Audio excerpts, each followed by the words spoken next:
এই গাভীটা বাচ্চা প্রসবের পর পুরো জরায়ুটা বেরিয়ে এসেছিল বাচ্চা প্রসবের সঙ্গে সঙ্গে। তো যাই হোক, পরে ফোন দেওয়ার পরে আমি গিয়ে জরায়ুটা উঠিয়ে দিয়ে সিলাই দিয়ে দিই। সিলাই দেওয়ার পরে কোনোভাবে তার চাপ দেওয়া কমতেছিল না, কোনো ওষুধ দ্বারাই কমাইতে পারতেছিলাম না, এরকম অবস্থা হয়ে গেছিল। তো যাই হোক, পরে মোটামুটি ইঞ্জেকশন দেওয়ার পরে গরুটা চাপ দেওয়া কমে যায়।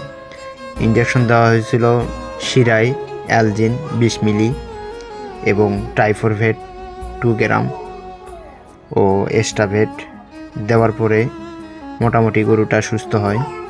এভাবে ইঞ্জেকশন দেওয়া হয় 3 দিন এবং অ্যালজিন ইঞ্জেকশন দেওয়া হয়েছে সকাল এবং বিকেল 20 মিলি করে দেওয়ার পরে আলহামদুলিল্লাহ গরুটি এখন পুরোপুরি সুস্থ। তো আমি আজকে আসছি গরুটার সেলাইটা কেটে দিতে। তো এখন আমি সেলাইটা কেটে দিব। গরুটা আলহামদুলিল্লাহ পুরোপুরি সুস্থ হয়ে গেছে।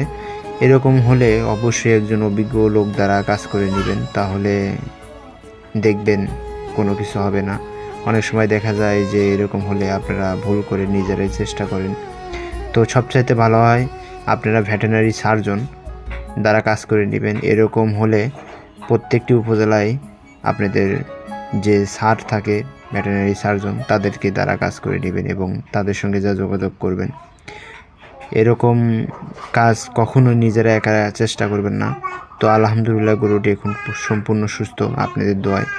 আপনারা সবাই দোয়া করবেন গরুটার